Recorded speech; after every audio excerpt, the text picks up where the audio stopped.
మొదటి తెస్సలోనికీయులకు 5వ అధ్యాయము 21వ వచనాన్ని అందరం కలిసి చదువుకుందాం. సమస్తమును పరీక్షించి మేలైన దానిని చేపట్టుడి.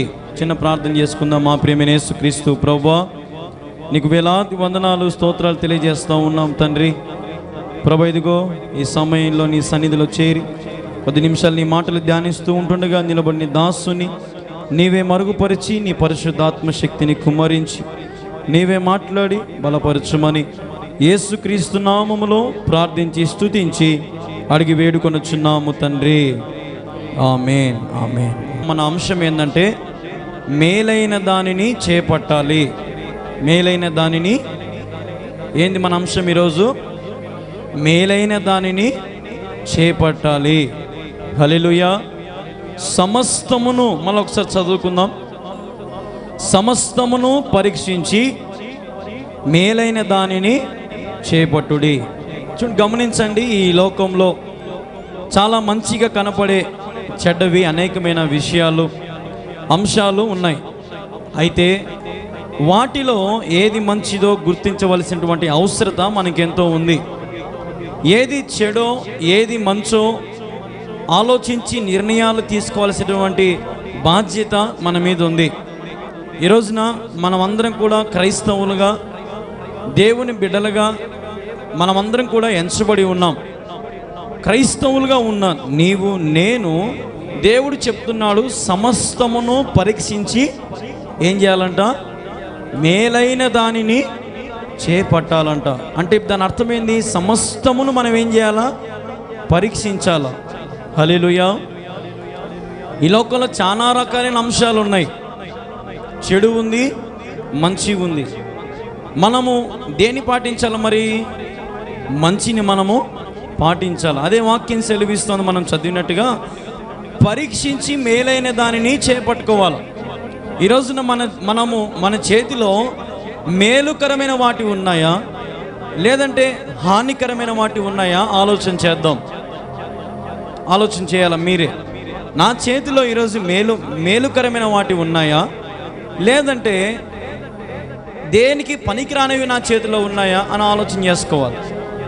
ఈరోజున మనం బైబిల్లో ఈరోజున ఈ మేలైనది చేపట్టడం గురించి నేను 3 భాగాలు చెప్తాను. మొదటిది ఏంటంటే, బుక్కులను వారు రాసుకోండి. మొదటిది ఏంటంటే ఎంచుకొనుట, రెండవది యోచించుకొనుట, మూడవది దృష్టించుకొనుట. ఈ 3 భాగాలు మనం చూసుకుంటాం దీంట్లో. అందులో మొదటిది మనం గమనిస్తే ఎంచుకొనుట. మేలైన దానిని మనం ఏం చేయాలి? ఇప్పుడు ఎంచుకోవాలి. ఎట్లా ఎంచుకోవాలంటే, మన పరిశుద్ధ గ్రంథంలోనే ఒక ఆయన ఉన్నాడు, ఆయన పేరు మోషే. మోషే హెబ్రీయులు రాసిన పత్రిక 11వ అధ్యాయము 24వ వచనాన్ని మనం గమనించినట్లయితే, మోషే పెద్దవాడైనప్పుడు విశ్వాసమును బట్టి ఐగుప్తు ధనము కంటే క్రీస్తు విషయమై నింద గొప్పదని భాగ్యమని ఎంచుకొనేను. హల్లెలూయా. ఇప్పుడు ఇక్కడ మనం గమనిస్తే, మోషే పెద్దవాడైనప్పుడు, బాగా గమనించండి, మోషే పెద్దవాడైనప్పుడు విశ్వాసమును బట్టి ఐగుప్తు ధనము కంటే క్రీస్తు విషయమై నింద గొప్ప భాగ్యమని ఎంచుకున్నాడంట. హల్లెలూయా. ఒక మాట ఆలోచన చేద్దాం. ఇప్పుడు మోషే ఒక రాజుకి మనవడు కదా, ఫరో రాజుకి మనవడు. ఆమె కూతురు మీ అందరికీ తెలుసు. మోషే ఎక్కడ దొరికాడు? ఒక నైలు నదిలో ఒక జమ్ము పెట్టెలో ఆ రాణికి దొరకడము, ఆ రాణి వాళ్ళ అమ్మకి ఇచ్చి మళ్ళా పెంచమని చెప్పడము, అమ్మకి జీతం ఇవ్వడము, ఇవన్నీ కూడా మనం చూసుకున్నాం. చాలాసార్లు కూడా నేను చెప్పాను ఈ మాటలు. మనం గమనిస్తే మోషే పెద్దవాడైనప్పుడు అతని దగ్గర ఏముంటుంది? ఇప్పుడు అతను ఒక రాజు మనవడమ్మా. ఇప్పుడు రాజుకి ఏమన్నా తక్కువ ఉంటుందా? డబ్బు కావాలి, డబ్బు ఉంటుంది, పని వాళ్ళు ఉంటారు, అన్నీ ఉంటాయి కదా. ఇప్పుడు ఇక్కడ పెద్దవాడైనప్పుడు అని ఎందుకు రాశాడంటే, మోషే పెద్దవాడైనప్పుడు ధనము కంటే తర్వాత ఏముంది? నింద గొప్ప భాగ్యం అని ఎంచుకున్నాడంట. హల్లెలూయా. ఈ రోజున చూడండి, చాలామందికి ధనం ఇంపార్టెంట్, డబ్బు ఇంపార్టెంట్. డబ్బు అనేది చాలా ప్రాముఖ్యమైపోయింది ఈరోజు. డబ్బు లేకపోతే నేను లేను అనే రీతిగా అయిపోయింది ఈరోజు. డబ్బు లేకపోతే నేను బ్రతకలేను అన్నట్టుగా అయిపోయింది ఈరోజు. ఈ రోజున మరి అంత గొప్ప రాజు వంశంలో ఉన్నటువంటి మోషేనే ధనాన్ని విడిచిపెట్టుకొని నిందె భాగ్యం అని ఎంచుకున్నాడు. ఎందుకంటే ఇశ్రాయేలు ప్రజలు బాధను చూడలేక, ఇశ్రాయేలు పడుతున్నటువంటి శ్రమలు చూడలేక దేవుడు తనని ఏర్పాటు చేసినది అందుకేనని తెలుసుకొని క్రీస్తు విషయంలో నిందే భాగ్యం అని ఎంచుకున్నాడంట. హల్లెలూయా. మరి ఈ రోజున మానవుడా, నువ్వు నేను ఏం ఎంచుకుంటున్నాం? ధనము, ధనము, ధనము. ఈ రోజున మనుషులుగా మనం అందరం కూడా ధనమే. అంటే ఈరోజు మనుషులు దేవుని కంటే దేన్ని ఎక్కువ ప్రేమిస్తున్నారు? దేన్ని చెప్పాలా? దేన్ని? డబ్బుని. డబ్బు కోసం ఈ రోజున మీరు గమనించలేదు, కడపలోనే మేము ఉండే మా ఇంటి దగ్గర సొంత అక్క బావ పిల్లలని ఈ చెల్లెలు అన్న కిడ్నాప్ చేసి ఏం తెలియనట్టు ఒక రూమ్లో దాచిపెట్టి ఒక దొంగ ఫోను కొనుక్కొని వాళ్ళ అక్కకే ఫోన్ చేసి, మీ కొడుకుని మేము కిడ్నాప్ చేసినాం, మాకు 10 లక్షలు డబ్బు కావాలా, లేదంటే నీ కొడుకుని చంపేస్తామంటే వీళ్ళు పోయి పోలీస్ కంప్లైంట్ ఇచ్చారని చెప్పి భయంతో ఈ పిల్లోన్ని సొంత మామే చంపేసినాడు. అంటే అది కొద్ది రోజుల తర్వాత తెలిసింది చంపింది ఎవరని, వాళ్ళ అన్నే అని. ఈరోజున డబ్బు కోసం మనిషి అమ్మ లేదు, నాయన లేదు, తమ్ముడు లేదు, అక్క లేదు, భార్య లేదు. డబ్బు కోసం భార్యని సావగొడతాడు, అమ్మ నాయనను పెన్షన్ కోసమైనా సరే వాళ్ళను కాలుతో తన్నుతాడు, ఏమైనా చేస్తాడు. ఈరోజున మనిషి ధనము కోసము చేయని పని లేదు. ధనము కోసం మోసమైన చేస్తున్నాడు, అన్యాయమైన చేస్తూ ఉన్నాడు, అతిక్రమమైన కార్యాలను జరిగిస్తూ ఉన్నాడు. కానీ యథార్థముగా నీతిగా అనుసరించి దేవుడు చెప్పినట్టుగా బ్రతుకుదాము, ఉన్న దాంట్లో సంతృప్తి చెందుదామనే ఈరోజు మనుషునికి ఆశ లేదు. ఈరోజున ధనము అన్నిటికీ మూలం.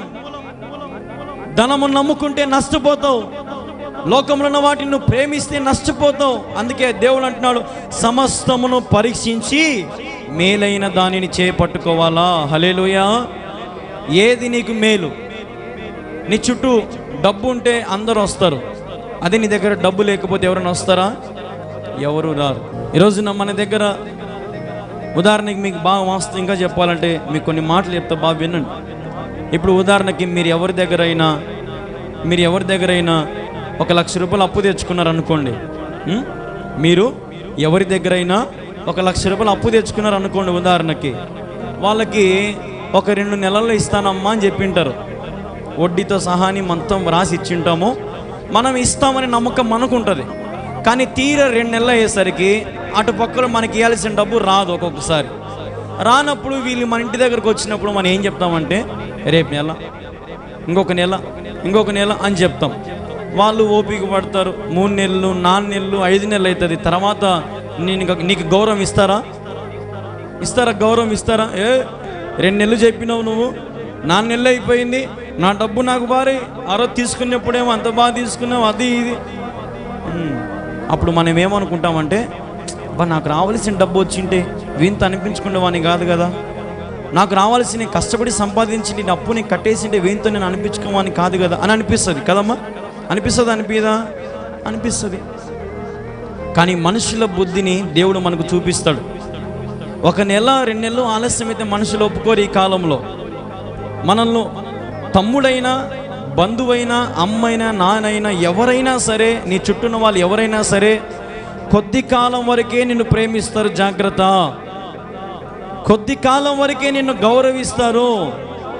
నీ దగ్గర అన్నీ ఉన్నప్పుడు, అబ్బా, అదే ఉదాహరణకి నువ్వు 2 నెలల లోపే ఆ డబ్బు ఇచ్చేసినావు అనుకో, అబ్బా నువ్వు ఎంత మంచినివరా నాయన, టయానికంటే ముందే ఇచ్చినావు అంటారు. అదే డబ్బు లేట్ అయితే మాత్రం మాట తీరేమైపోతుంది, మారిపోతుంది. అంటే నువ్వు ముందు ఇస్తే ఒక రకము, లేటుగా ఇస్తే ఇంకొక రకం. అది ఈ లోకం. ఈరోజున లోకము ధనము కోసం చేయని తప్పు లేదు అనని మాట లేదు. ఒరేట పక్క వయసులో నాకంటే పెద్దోడు, ఈ మాట అనొచ్చు అనకూడదు అనుకుని ఆలోచన చేయరు పిల్లలు. ఇప్పుడు ఈరోజు ఇవన్నీ జరుగుతూ ఉన్నాయి లోకం. అదే నేను చెప్పేది, ధనము కొరకు ఈరోజు మానవుడు ప్రయాసపడుతున్నాడు. కానీ మోషే తన సామ్రాజ్యాన్నంతటిని విడిచిపెట్టి సామాన్యునిగా ప్రజల మధ్యలో కలిసిపోయాడు. దేవుడు చెప్పిన పనిని చేశాడు, అది గొప్పది. హల్లెలూయా. చూడొక మాట, ఫిలిప్పీయులు రాసిన పత్రిక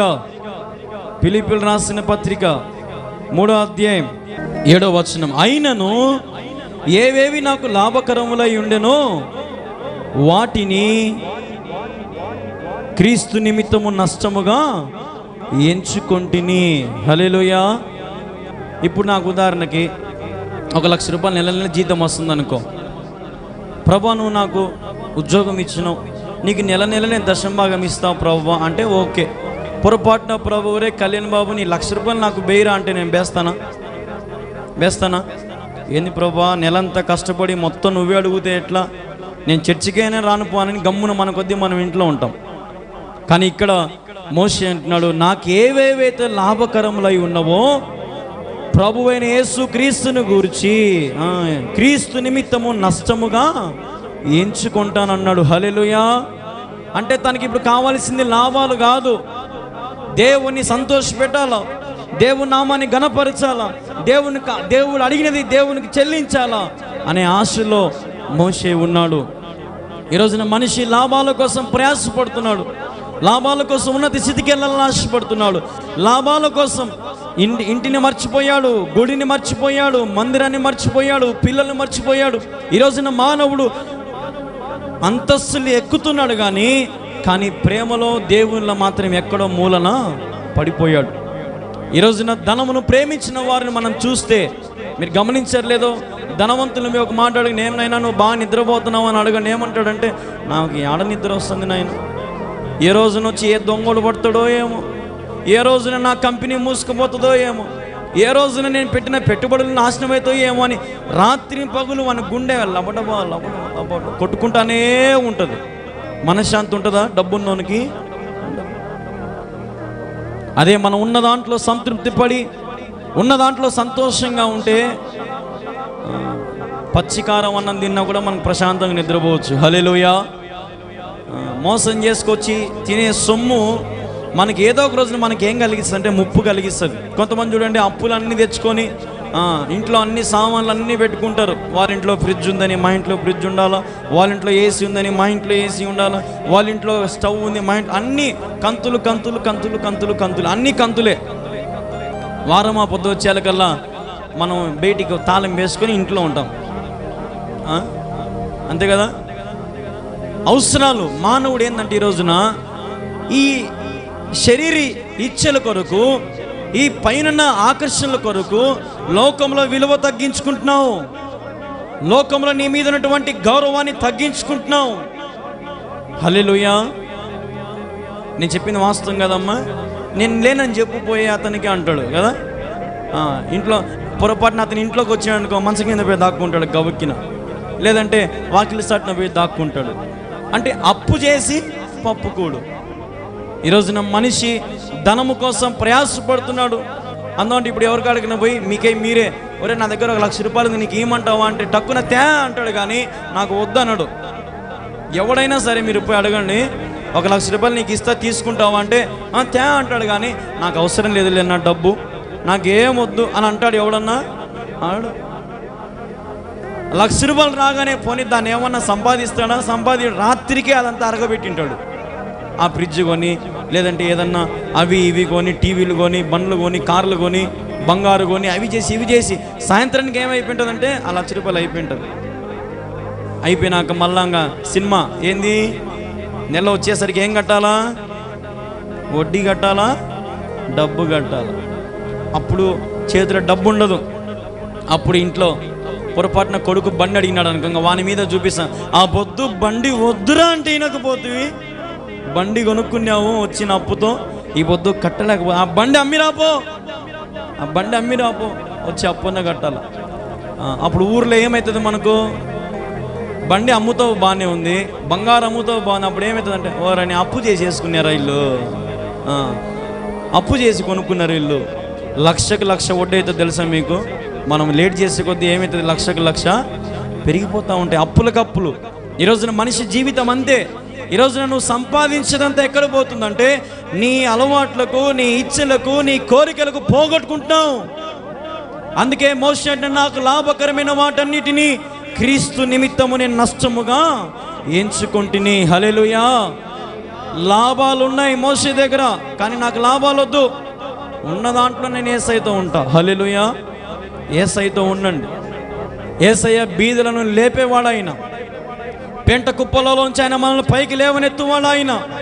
ఈ రోజున దరిద్రులమైన మన బ్రతుకులను, అయోగ్యకరమైన బ్రతుకులను ఆయన లేపుతాడు. అయితే సమయం వేచి ఉండాలి. నిరీక్షణతో, విశ్వాసముతో ఎదురు చూస్తే గొప్ప కార్యాలు మనం చూడగలం. అందుకే నేను చెప్పేది, సమస్తమును పరీక్షించి మేలైన దాన్ని ఎంచుకోండి. ఈరోజు పరీక్ష లేకుండా ఎవడైనా పాస్ అవుతాడా? ఏమా మీరు ఎగ్జామ్లు రాస్తూ ఉంటారు, మీకు పరీక్షలు లేకుండా వేరే క్లాసుకు పంపిస్తాడు ఎవడైనా? ఎవడు పంపడు.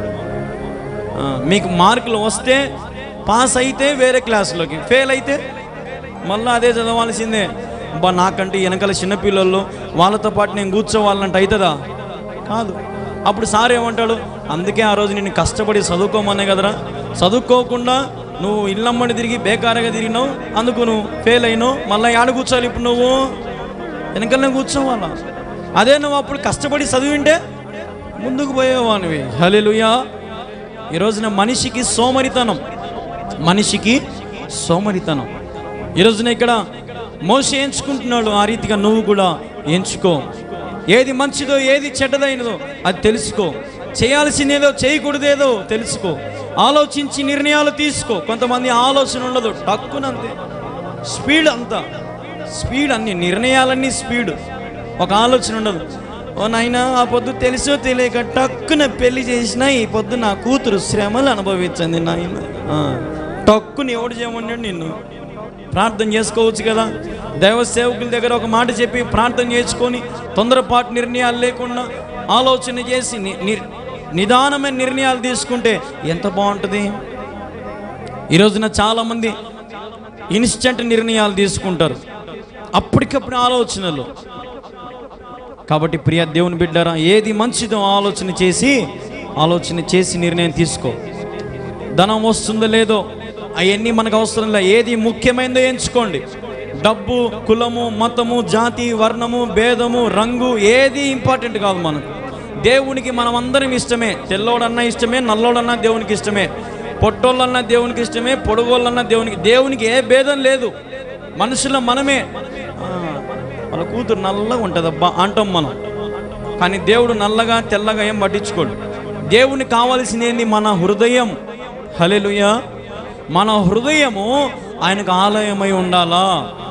మన జీవితము ఆయనకు ఇస్సోపుగా ఉండాలా. మన నడవడిక ఆయన మార్గములో నడవాలా. ఇది దేవుడు మనకు సెలవిస్తున్న మాట. మోషేకు దేవుడు చెప్పినట్టుగా మోషేను దేవుడే బతికించుకున్నాడు. ఆ కాలంలో ఫరో రాజు ఏం చెప్పినాడు? తొలుచూరు పుట్టిన ప్రతి కుమారుని ఏం చేయమన్నాడు? ఫరో రాజు చంపేయమన్నాడు. మరి మోషే ఒక్కడు ఎందుకు బతికాడంటే దేవుని సంకల్పంలో మోషే ఉన్నాడు.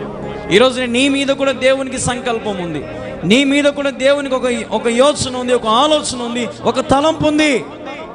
నువ్వు లోకంలో పడి వేలాడుతూ లోకంలో ఉన్న వాటి కొరకు ఆశపడతా ఉన్నావు. కాబట్టి దేవుని వైపు చూడలేకపోతున్నావు, వెలుగును గ్రహించలేకపోతున్నావు. ఎందుకంటే నువ్వు చీకటిలో ఉన్నావు. గాఢాంధకారపులో ఇలా నేను సంచరించినను. హల్లెలూయా. మనము గాఢాంధకారంలో సంచరించినా దేవుడు మనకు తోడుగా ఉంటాడు. హల్లెలూయా. మనకు మనుషులు తోడుగా ఉంటారు, ఉండకపోవచ్చు. అన్ని వేళ అన్ని సమయాలలో అంతం వరకు మనకెవరు ఉండరు. కట్టుకున్న భార్య అయినా, కట్టుకున్న భర్త అయినా, పిల్లలైనా, వంశమైనా, నీ బంధువులైనా, స్నేహితులైనా ఎవరు నీతో శాశ్వతంగా రారు. ఈరోజు నిన్ను ప్రేమించి ముదిమి వచ్చేంత వరకు నిన్ను ఎత్తుకొని ముద్దాడేవాడు మన దేవుడు.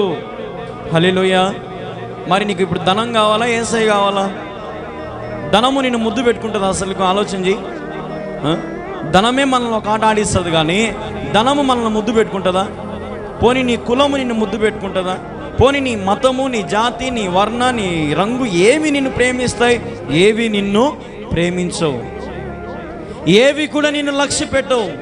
కానీ నా దేవుడు నిన్ను ప్రేమించి నేను లక్ష్య పెట్టడానికి ఆయన సిద్ధంగా ఉన్నాడు. ఎంచుకో, ఏది మంచిదో ఎంచుకో, పరీక్షించి పరిశీలించి ఇది కరెక్టా ఇది కాదా. ఇప్పుడు ఇంటర్ అయిపోగానే పిల్లలు ఏం చేస్తారంటే నెక్స్ట్ ఏం చదవాలా, ఎంపీసీనా బైపీసీనా లేదంటే వేరే ఏమేం చదవాలని ఎన్ని ఆలోచన చేసుకుంటారో.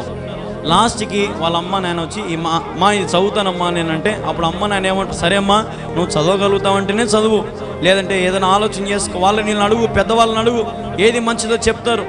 ఎవరైనా డిగ్రీ మంచిది అన్నారనుకో అప్పుడు డిగ్రీనే చేరతా కదా. ఇంకా మీకు బాగా అర్థం కావాలంటే ఇంకొక ఉదాహరణ చెప్తా, బాగా వినండి. ఇప్పుడు ఒక చిన్న బిడ్డ, ఉదాహరణకి నా కూతురు జెస్సీని అనుకోండి. నా కూతురు జెస్సీకి ఒక 3-4 ఏళ్ళు వచ్చినాక నేను నా కూతురికి ₹1 ఇస్తా. ₹1 ఇచ్చి నా చేతిలో చేయబట్టుకొని ఒక అంగడికి పోతాం.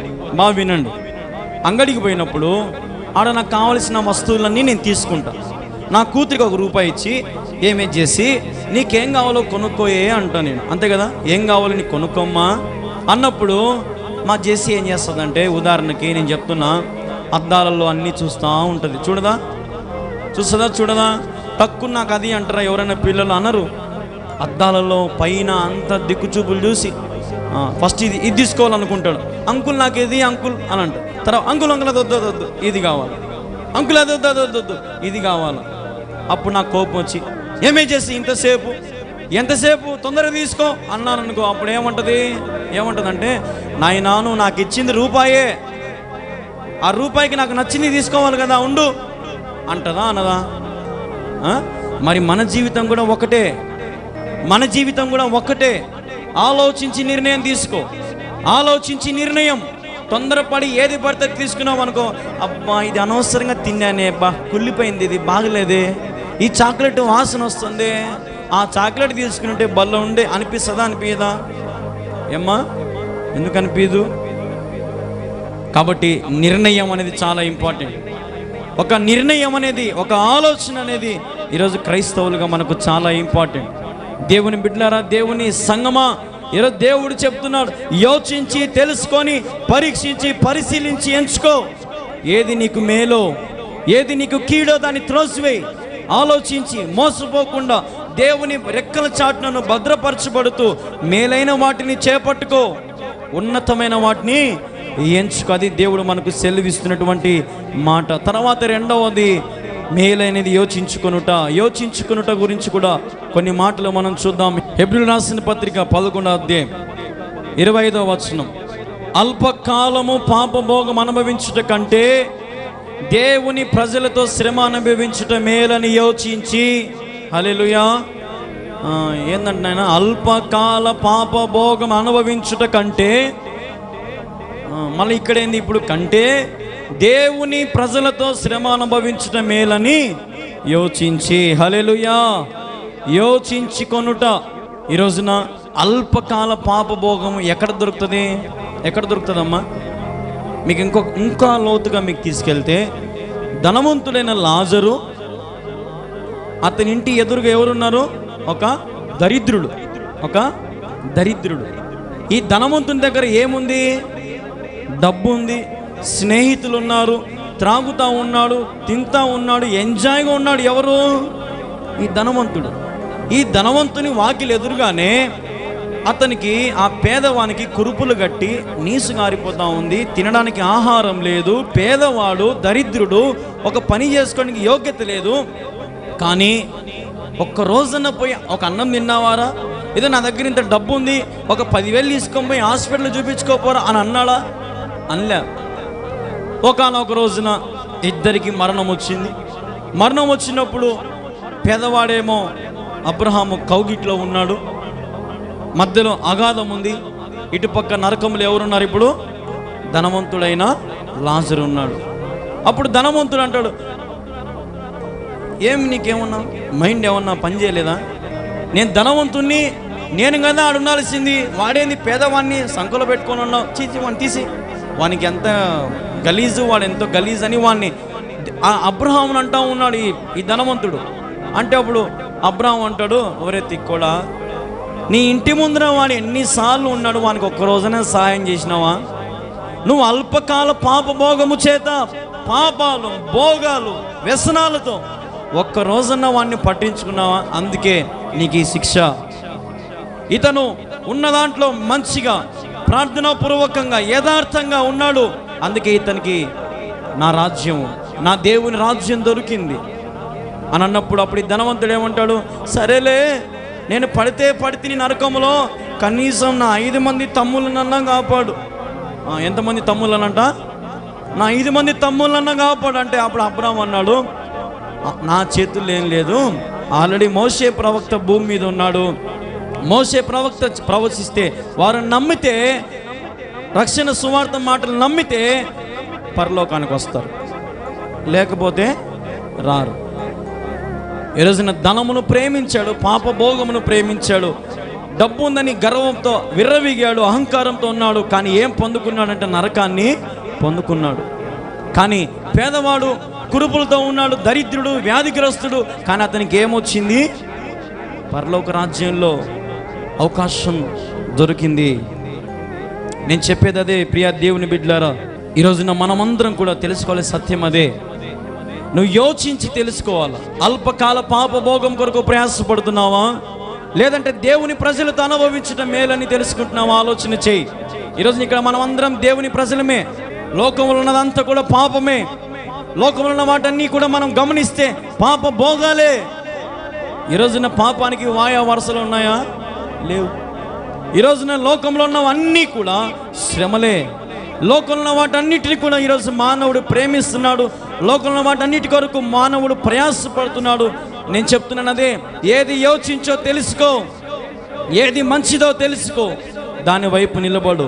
దేవుని ప్రజలతో ఉండడం మంచిదని తెలుసుకున్నాడు మోషే. ఇశ్రాయేలు ప్రజలతో శ్రమ అనుభవించడం మేలనుకున్నాడు. అన్నిటినీ విడిచిపెట్టుకున్నాడు. అన్నిటినీ విడిచిపెట్టుకొని శ్రమల కోసం వచ్చాడే. ఈరోజున మరి మనకు దేవుడు అన్నీ ఇచ్చాడు, కానీ ఇంకా ఆశ మనలో ఉంది. ఇంకా సంపాదించుకోవాలి, ఇంకా మేడలు కట్టుకోవాలి, ఇంకా ధనాన్ని సేకరించుకోవాలి. ఈరోజు నీకున్న ధనం రెప్ప పాటలు అయిపోతుంది. జాగ్రత్త. అయిపోదా ఏమ్మా? నీ దగ్గర ఉన్న డబ్బు నీ దగ్గర అట్నే ఉంటుందా? ఒకరోజు నేను అట్లే పరీక్షించి పొద్దున లేస్తానే ఒక 500 రూపాయలు జోలో పెట్టుకున్నాను. నేను 500 రూపాయలు జోలో పెట్టుకున్నాను. చూద్దాం ఈరోజు సాయంత్రం వరకు ఇది డబ్బు అయిపోకూడదు, ఉంటుందా ఉండదా నా జోబు. పరీక్షణ పొద్దు నుంచి ఏం ఖర్చు కాలే, ఎక్కడ పోలే, సాయంత్రం డబ్బులు అట్నే ఉంది. సాయంత్రం అయితేనే ఒక పాస్రే వచ్చాడమ్మ శాలకాడికి. పాస్రే వస్తేనే మనం ఏమిచ్చి పంపిస్తాము? కానుకిచ్చి పంపిస్తాం. తీసి పాస్టర్ కానుక ఉందంగా నా దగ్గర, మళ్ళీ అది నా డబ్బు నాకు ఎన్నికి అంటే ఇస్తాడు ఆయన. నేను చెప్పేది అదే, మన దగ్గర ఉన్న డబ్బు కొద్దిసేపు తర్వాత ఉంటుందో ఉండదో కూడా మనకు తెలియదు. ఈరోజున మానవుడు డబ్బు కోసం ప్రయాసపడుతున్నాడు, డబ్బును ప్రేమిస్తూ ఉన్నాడు. కాబట్టి ఈరోజున అదే నేను చెప్తున్నాను, అనుభవిస్తున్న శ్రమలను చూశాడు రాజు. ఈ ఫరో రాజు వారిని బానిసలుగా చేసుకుని చూశాడు. వారితో చేయించుకుంటున్న పనులు చూసి బాధపడిపోతూ ఉన్నాడు. అందుకని వారు కష్టపడుతూ ఉన్నారు. ఉదయం నుంచి సాయంత్రం వరకు ఎన్ని పనులు చేసినా రాజు వారికి అన్నం పెట్టడం లేదని బాధతో తన రాజసింహాసాన్ని విడిచిపెట్టుకొని, అందరినీ విడిచిపెట్టుకొని ప్రజల దగ్గరకు వచ్చాడు. అది మేలు. చూడండి ఒక మాట, మొదటి పేతురు ప్రభు జ్ఞాపకం చేస్తున్నాడు.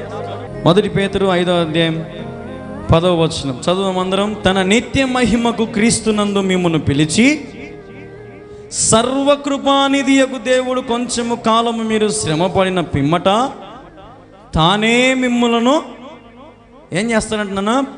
పూర్ణులుగా చేసి స్థిరపరిచి బలపరుచును. హల్లెలూయా. ఇప్పుడు ఎవరు స్థిరపరుస్తారంట మనల్ని?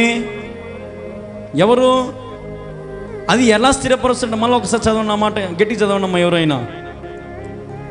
తన నిత్య మహిమనకు క్రీస్తునందు మిమ్మును పిలిచి సర్వకృపానిధియగు దేవుడు కొంచెము కాలము మీరు శ్రమపడిన పిమ్మట తానే మిమ్మల్ని పూర్ణులుగా చేసి స్థిరపరిచి బలపరుచును. హల్లెలూయా.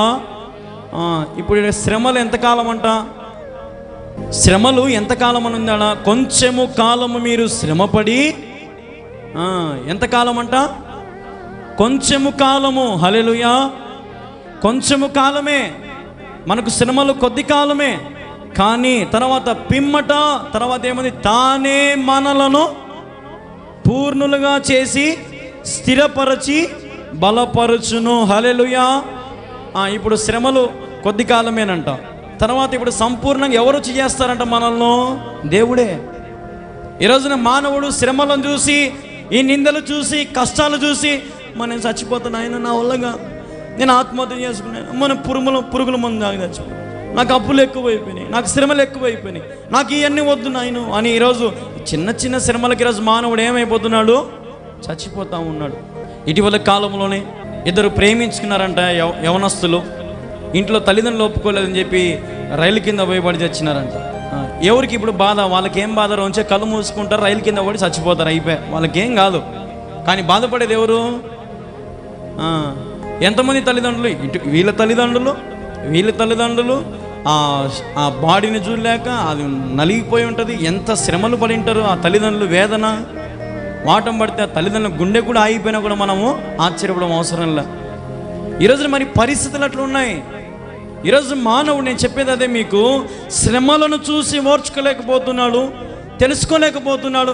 ఈ శ్రమ కొద్ది కాలమే కదా, ఈ శ్రమ కొద్ది కాలమే కదా అని తెలుసుకోలేకపోతున్నాడు. ఈరోజు మానవుడు చింతపడుతూ ఉన్నాడు, కష్టపడుతూ ఉన్నాడు, యోచిస్తూ ఉన్నాడు, ఆలోచన చేస్తూ ఉన్నాడు. ఆలోచించి ఆలోచించి ఆలోచించి తలనొప్పులు తెచ్చుకున్నారు ఇప్పుడు చాలామంది. అద్దాలు. డాక్టర్ ఏమంటాడంటే, ఎక్కువ ఆలోచించొద్దమ్మా అంటాడు. ఏమ్మా, ఎక్కువ ఆలోచించొద్దమ్మా సార్, నాకు బాగా తల ఎక్కువ నష్టం సార్ అంటే ఏమంటాడు ఆయన? ఎక్కువ ఆలోచన చేయొద్దమ్మా. ఏం పని చేస్తాం సార్? నేను టైలర్ని సార్. మా టైలర్ పోయినా లిమిట్గా కుట్టుకో. కొంతమంది ఇంకా టైలర్లు అయితే ఇంకా కుట్టే పనే, కళ్ళు కాని రాకుండా కుట్టే పనే, ఇంకా డబ్బు కోసం, ఆస్తి కోసం సంపాదించుకోవాలి. ఈ రోజున కళ్ళు పోయినా కానీ నాకు డబ్బు కావాలి, చేతులు పోయినా నాకు డబ్బు కావాలి, కాలు పోయినా నాకు డబ్బు కావాలి, ఏం పోయినా నాకేం కావాలా? డబ్బు డబ్బు డబ్బు. ఈరోజు మనుషులు డబ్బు కోసం చేయని పని లేదు, చేయని పాపము లేదు. కష్టపడండి, కష్టపడిన దాంతో సంపాదించుకోండి, ప్రయాసపడండి. అట్టని చెప్పి నేను డబ్బు వద్దనట్లు బాగా వినండి ఒకసారి. నా పాయింట్ ఏంటంటే, డబ్బు నేను వద్దనను, మన అవసరానికి డబ్బును వాడుకోవాలి, దాని అవసరానికి మనం పోకూడదు. నేను చెప్పేది మీకు అర్థమైందా? అర్థం కాలేదా? ఇప్పుడు డబ్బు మనల్ని వెంబడియాల, డబ్బు మన కాడికి రావాలి, కానీ మనం డబ్బు కాడికి పోకూడదు. మనం డబ్బు కాడికి పోయినామంటే అది మనకేం చేస్తుంది? పిచ్చి పట్టిస్తుంది. ఇప్పుడు ఉదాహరణకి, ఇప్పుడు డబ్బు అమ్మా, ఇది అనుకో డబ్బు, ఇది ఒక 500 కాగితం అనుకో, పోయి ఇట్లా పట్టుకోవాలనుకుంటాము, అది మనకు దొరకదు. కొంచెం వెనక్కి పోయింది అనుకో, మనం ఏమైనా వెనక్కి వస్తామా? ఇంకా ముందుకు పోతాం పట్టుకోవాలని, ఇంకా రొంత వెనక్కి పోతుంది. అది మనకు దొరకదు అంత ఈజీగా. డబ్బు దొరుకుతుందా? దొరకదు. అది వెనక్కి పోతూ ఉంటుంది, మనం ముందుకు పోయి పట్టుకోవాలి, దొరకదు. డబ్బు అదే నిన్ను పిచ్చివాణి చేస్తుంది. నిందని చెప్పినట్టుగా తల్లినైనా చంపాల్సిందే, తండ్రినైనా చంపాల్సిందే. ఆస్తి తగాదాలు వస్తే అన్ననైనా చంపాల్సిందే, తమ్మునైనా చంపాల్సిందే. ప్రొద్దుటూరులోనే నేను మన తిప్పిరెడ్డిపల్లెలో కూడా చెప్పిన ఈ మాట. మన ప్రొద్దుటూరులోనే టీ షాపులు ఉన్నాయి, ఎదురెదురుగా టీ షాపులు ఉన్నాయి. ఇతను తాగిన టీ కప్పులు అతను అంగడి ముందర పడినాయి అని చెప్పి అతను అరిచాడంట. రే, నీ టీ కప్పులు నా అంగడి ముందర పడుతున్నాయి, పడనీయకుండా చూసుకో అన్నాడంట. ఒకసారి చెప్పినాడు, సరేలే పన్నీ అనిలే అన్నాడంట. రెండోసారి, మూడోసారి, నాలుగోసారి, అది మొత్తానికి టీ కప్పులు ఒకటో రెండో పడుతూ ఉన్నాయంట. చాలా ఓర్పు ఉన్నాడంట అతనోడు, అటు పక్కనోడు. ఒకరోజు రాత్రి కప్పులన్నీ అట్నే దమ్ములు వేసిపోయినాడంట. ఆవు వచ్చిందో ఎద్దొచ్చిందో ఏదో మొత్తానికి వచ్చి రాత్రి అంతా ఆ డమ్మును బోర్లు ఇచ్చేసరికి ఆ కప్పులన్నీ పోయి ఆ అంగడి అతని ముందర ఉన్నాయి. అతనికి పొద్దున్నే ఏం కోపం వచ్చిందేమో మనకు తెలియదు, కానీ షటర్ దించుకొని లోపల పోయి కత్తి కొడలు నూరుకుంటాడంట. ఎప్పుడెప్పుడు వాడు వస్తే, వాడు అంగడి ఎత్తితే వాడిని పోయి చంపుదామా అని. అతను రాళ్ళమైతే వచ్చినాడు, అంగడి ఎత్తినాడు, ఎంకల పక్క నుంచి మెడ నరికినాడంట. దేనికోసం చంపింది? కప్పులు పన్నాయి అని చంపుకున్నారంట. చూడు, ఏమన్నానమ్మా, ఇది లోకం, ఈర్ష్య లోకం ఇది కదా, ఈర్ష్య కాదా ఇది? వాడు బాగా వాని కాడికి ఎక్కువ మంది పోతున్నారు, నా కాడికి ఎవరు రాదు. అతను బాగా ఎదిగిపోతూ ఉన్నాడు, డబ్బులో, వయమ్మ బలంలో, అంగబలంలో అన్నీ ఎదిగిపోతూ ఉన్నాడు. నా పరిస్థితి ఇట్టుంది అని ఈరోజు మానవునికి అదే ఈర్ష్య నేను చెప్పేది. ఈర్ష్యతో ఎంత కార్యమైనా చేస్తాడు. ఈర్ష్యతో మనల్ని ఎంత దూరమైనా తీసుకెళ్తాడు. ఉదాహరణకి కయ్యోను హేబేలు, రే తమ్ముడా పొలం దగ్గరికి పోదాం రారా, పొలం దగ్గర చిన్న పనింది రారా తమ్ముడా అంటే హేబేలు, అవునా అన్న నాకు కొంచెం పనుందన్నా, తమ్ముడా ప్లీజ్ రారా అంటే హేబేలు, సరే పదన్న వస్తా పద అన్నాడు. పోయినాడు, తోటలోకి పోయినాడు. కయ్యోను ఏం చేసినాడు, హేబేలు మీద పడి చంపేసినాడు. సొంత తమ్ముణ్ణి అన్న ఏం చేసినాడు, చంపేసినాడు. కాబట్టి నేను చెప్పేది అదే. కానీ దేవుడు రాగానే ఉగ్రత, కోపం చూపించినాడు. కయ్యోనేమో అవ్వ బుద్ధి, ఆదాము బుద్ధి హేబేలుకు పడింది. హేబేలు రక్తము కూడా ఎవరిని స్తుతించిందంట, దేవుణ్ణి స్తుతించిందంట. హల్లెలూయా. ఎందుకు ప్రభు ఆ మాట జ్ఞాపకం చేస్తున్నాడు? కయ్యోను హేబేలు ఇద్దరు బలులు దేవునికి సమర్పిస్తారు కదా, ఇద్దరు బలులు దేవునికి సమర్పిస్తారు. కయ్యోనుకు తనకున్న పంట పొలం అన్నిట్లో అక్కడ ఏముంటుందంటే కొంత భాగమును తెచ్చి సమర్పించెను. ఎంత? కొంత భాగము తెచ్చి దేవునికి ఇచ్చినాడు. తర్వాత ఇప్పుడు హేబేలు తెచ్చి ఇచ్చాడు తన మందలో. ఏమని రాశాడు అక్కడ దేవుడు? హేబేలు తన మందలో క్రొవ్విన దూడలను తెచ్చి ఇచ్చాడంట. హల్లెలూయా. ఇప్పుడు కొంత గొప్పదా, కొవ్విన దూడల గొప్పయా? ఏది గొప్పదయ్యా? కొంత గొప్పదా? కొంత అంటే ఎంత? కొద్దిగే అంతే. ఇచ్చినట్టు కొంతమంది చూడండి, దేవునికి ఏదైనా ఇచ్చేటప్పుడు ఇచ్చినామంటే ఇచ్చినాం, అదో అది ఇచ్చినాపు ఆ చర్చిలో వేసిరాపు, అదా కులిపోయినట్టు అవి ఇచ్చి ఆడెవరో ఒకటి తింటారు కదా.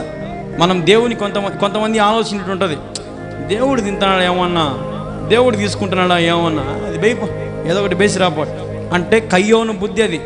కయ్యోను తోటలో పనికి మాలే తెచ్చాడ పెట్టినాడు, మంచిగా తెచ్చి పెట్టలే.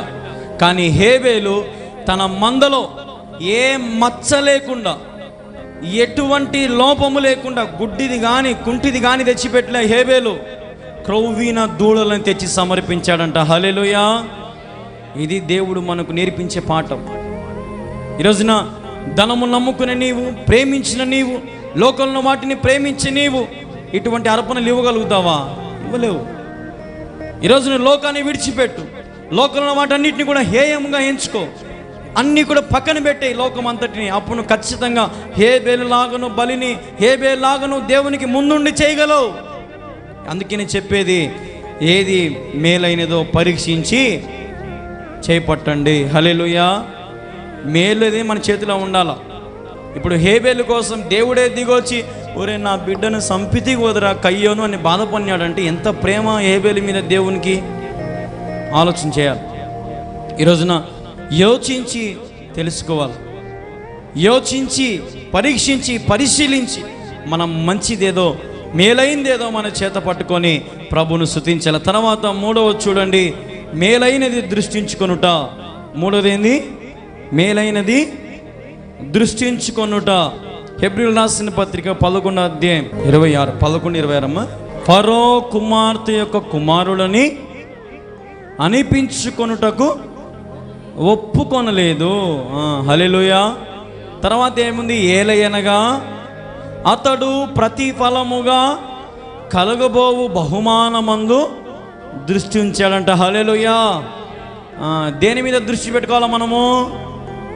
అదేముంది? కలగబోవు బహుమానము మీద మనం దృష్టి పెట్టుకోవాలా. మనకేం బహుమానం ఇస్తాడు దేవుడు? ఏమిస్తాడైనా మనకు బహుమానం? పరలోక రాజ్యమే, నిత్య జీవము, పరలోక రాజ్యం దేవుడు మనకి ఇస్తాడు బహుమానం. ఆయన మనకు నేను చెప్పేది అదే మీకు, ఏది మేలైనది ఎంచుకోవాలి. అందుకే ఇప్పుడు ఇక్కడ ఫరో కుమార్తె యొక్క కుమారులు అనిపించుకొనుట కూడా అతనికి ఇష్టం లేదు. అంత వంశంలో పుట్టి మా అమ్మ ఫరో కుమార్తె అని చెప్పుకొని కూడా ఇష్టం లేదు అతనికి, మోషేక్. అటువంటి వాడు మరి దేనికోసం ఆశపడుతున్నాడంటే కలగబోవు బహుమానం ఎందు ఆశపడుతూ ఉన్నాడు. హల్లెలూయా. కలగబోవు ప్రతిఫలము ఏదైనా దేవుడు మనకు మేలైంది ఇస్తాడు. ఈరోజు దేవుడు గొప్ప కార్యాలు చేయగల సామర్థ్యం గల దేవుడు మన దేవుడు. ఈరోజు గొప్ప కార్యాలు చేయగల దేవుడు మన దేవుడు. చేయలేడా? చేస్తాడా? చేయలేడా? చేస్తాడు ఆయన.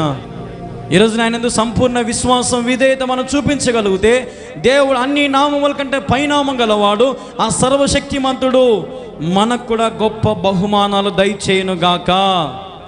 ఆమేన్. బహుమానం అంటే మనుషులు లేదా మనం ఇచ్చే గిఫ్ట్లు అవి కాదు. మనం ఇచ్చే బహుమానం మహా అంటే ఇంటిని బట్టి మనం ఇస్తాం బహుమానం, అంతే కదమ్మా. ఇప్పుడు ఉదాహరణకి ఆ ఇంట్లో చిన్న గుడిసె అనుకో, పోయి ఎవడన్నా ఫ్రిడ్జ్ టీవీలు ఇస్తాడా? ఒక జాకెట్ జాలని ఒక 100 రూపాయల జాకెట్ ఇచ్చవచ్చు. అదే ఒకవేళ ఎవరైనా ఉద్యోగస్తులు అనుకో, అమ్మ వాళ్ళకి మంచి చీర పెట్టాలి అంటే దాని అర్థమైంది. ఇప్పుడు ఒక్కొక్కరిని ఒక్కొక్క రకంగా చూస్తున్నాం మనం, ఒక్కొక్కరికి ఒక్కొక్క రకం బహుమానం ఇస్తాం మనం. కానీ దేవుడు ఆ రీతిగా బహుమానం ఇయ్యడు. ఆయన అందరికీ సమానముగా ఆయన నిత్య జీవములో, ఆయన రాజ్యంలో మన కొరకు ఆయన ప్రవేశానికి ఏర్పాటు చేస్తూ ఉన్నాడు. హల్లెలూయా. ఎంత గొప్ప దేవుడు మన దేవుడు. ఈరోజున మోషే కూడా దానికోసమే ప్రయాసపడ్డాడు. దానికోసమే ప్రయాసపడి మోషే దాన్ని సాధించాడు. తన ఫరో కుమార్తె తల్లి అనిపించుకోవడానికి కూడా తనకి ఇష్టం లేదు. మరి అట్టి రీతిగా బ్రతికాడు. ఈరోజున మన జీవితాలలో ఈ కొన్ని సంఘటనలు మనం చూసినప్పుడు కొన్ని మనం నేర్చుకోవాలి. ఈరోజున వాక్యంలో ఒక మాట ఉంది, దేవుడు ఆత్మ కనుక ఆయన ఆరాధించే వారు ఎట్లా ఆరాధించాలా? ఆత్మతో సత్యముతో ఆరాధించాలి. ఈరోజు మన దేవుడు ఆత్మ కనుక ఈరోజు మనం కూడా పరిపూర్ణమైన ఆత్మతో ఆరాధించాలా? పరిపూర్ణమైనటువంటి హృదయముతో, పరిపూర్ణమైన అర్పణలతో మన ప్రభువుని ఆరాధించాలా? ఇదే మన దేవుడు మనకు నేర్పించేది. ఈరోజున ప్రభు దగ్గరికి మనం వచ్చినప్పుడు ప్రభు నిన్ను ఏది కోరడు, కానీ నీ పూర్ణ హృదయం, పూర్ణ శాంతితో, పూర్ణ శక్తితో ఆయన వెంబడించు, ఆయన ఆరాధించు, ఆయన గణపరచు, గొప్ప కార్యాలను చూడగలవు. ఇది దేవుడు సెలవిస్తున్న మాట. ఆయన ఎందరైతే అంగీకరిస్తారో, ఆయన ఎందరైతే ప్రేమిస్తారో, ఆయన దయ, ఆయన కరుణ, ఆయన క్రియ మన మీద ఆయన ఉంచునుగాక. ఆమేన్. హల్లెలూయా, హల్లెలూయా. కాబట్టి ప్రియ దేవుని వర్లారా, చేరిన మనమందరం కూడా మొదటిది మేలైన దాన్ని ఏం చేయాలి? మనము చేపట్టుకోవాలి. తర్వాత దాని 3 భాగాలు మనం చూస్తే అందులో మొదటి భాగం ఏంటంటే మేలైనది ఎంచుకోవాలి.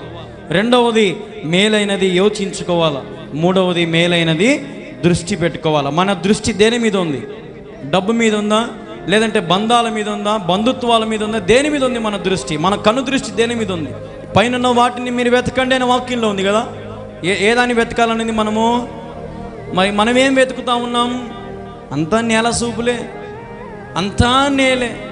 అది బా యొక్క నగ ఎంత బాగా వేసింది, బాబా ఈయన చీర ఏం కట్టినాడు, వీళ్ళ భార్య ఎంతసేపు మనకు అదే. కొంతమంది చర్చిల్లో కొంతమంది ఎందుకు వస్తారు తెలుసా? నేను గమనించినలే. కానీ ఒక రోజున ఇలాగే మీటింగ్ జరుగుతూ ఉంది. ఒక ఆంటీ బాగా బంగారం దిగేసుకొని మంచి చీర కట్టుకొని కూర్చొని ఉంది చైర్లో. ఆమె పక్కన ఇంకొక ఆమె కూర్చోంది. ఆమె ఏమో ఆమెతో మాట్లాడుతుంది, ఆమెతోనే మాట్లాడుతుంది. కానీ ఆమె చూపు దేని మీద ఉంది తెలుసా? నగలు, చీరలు, ఇదేం డిజైను అని ఆమెతో, అంటే ఆమెకు తెలియకుండా ఆమెతో మాట్లాడుతుంది. కానీ చూపు ఆడుంది, ఆమె చూపు అంతా బంగారు మీద, ఆమె కట్టిన చీర మీద ఆమె ఆలోచన అంతా ఉంది. నేను చెప్పేది మీకు అదే, మన దృష్టి దేని మీద ఉంది? ఈరోజున శరీరాశ, నేత్రాశ, జీవముడము చేత బాధపడుతున్నావేమో, ఈరోజు వాటన్నిటిని విడిచిపెట్టి క్రీస్తు వైపు నీ దృష్టిని ఉంచుకో. హల్లెలూయా. క్రీస్తు మీద నీ గురి, క్రీస్తు మీద నీ గమ్యం, క్రీస్తు మీద నువ్వు ఆనుకొని ఉంటే గొప్ప కార్యాలను చూడగలవు. హల్లెలూయా. గొప్ప కార్యాలను మనం పొందుకోగలము. గొప్ప కార్యాలు దేవుడు చేస్తాడు. ఎందుకంటే నా దేవుడు నిన్న నేడు నిరంతరం ఏకరీతిగా ఉన్నవాడు. ఆయన ఉన్నవాడు అనువాడు ఆయన. హల్లెలూయా. ఆయన ఉన్నాడు, ఆయన లేడని చాలామంది నమ్ముతారు. ఆయన ఎప్పటికీ ఉంటాడు. ఆయన సజీవుడు, ఆయన యుగయుగాలు తరతరాలు ఉండే దేవుడు ఆయన. కాబట్టి ఆయన మీద దృష్టి పెట్టుకోండి. దేవుడు అన్నాడు కదా, కోత విస్తారంగా ఉంది, పనివారు కొద్దిమంది. ఈరోజున మరి కోత ఎంతో ఉంది, కానీ కొద్దివారు కూడా లేరు. ఇప్పుడు కొద్దివారు కూడా కల్మషమే, కల్తీ అయిపోయింది ఇప్పుడు అంతా. ఇప్పుడు పాలల్లో ఎన్ని నీళ్ళు పోసినా పాలు ఎట్లా కనపడతాయి? తెల్లగానే కనపడతాయి. కానీ తాగేటప్పుడు తెలుస్తుంది అది నీళ్ళ పాలని. హల్లెలూయా. కాబట్టి మనము తెల్లగున్న దాన్ని ఎంత చూసి మోసపోవద్దు. తెల్లగా బట్టలు వేసుకునే సేవకులైనా, తెల్లగా కప్పుకునే విశ్వాసులైనా సరే మనం నమ్ముతాం, కానీ దేవుడు నమ్మడు. ఆయన హృదయాన్ని పరిశీలించి పరిశోధించి తెలుసుకుంటాడు ఆయన. నీ యథార్థతను బట్టి, నీ నీతిని బట్టి నువ్వు ఎలాంటి దానివో ఎలాంటి వాడవో దేవుడు తెలుసుకుంటాడు. కాబట్టి యోచించి బ్రతకండి, తెలుసుకొని బ్రతకండి. ఏది మంచిదో ఏది చెడుదో దేవుడు మనకు జ్ఞానం ఇచ్చాడు. ఆ జ్ఞానాన్ని బట్టి అతిశయించుకోకుండా తగ్గించుకుందాం. తగ్గించుకుంటే దేవుడు మన పరిస్థితులను బాగు చేస్తాడు. తగ్గించుకుంటే దేవుడు మన స్థితిగతులను బాగు చేసి స్థిరపరిచి ఆయన మనల్ని బండ మీద నిలబెడతాడు. హల్లెలూయా. కాబట్టి ప్రియ దేవుని బిడ్డలారా, చేరిన నీవు నేను ఈరోజు చెప్పిన మాట అదే, ఏది మేలైనదో ఆలోచన చేసుకోండి. నువ్వు ఆలోచన చేసే ప్రతి మాట చాలా ఇంపార్టెంట్ అది. కాబట్టి ఆలోచన చేసుకొని ప్రభు వైపు చూడండి.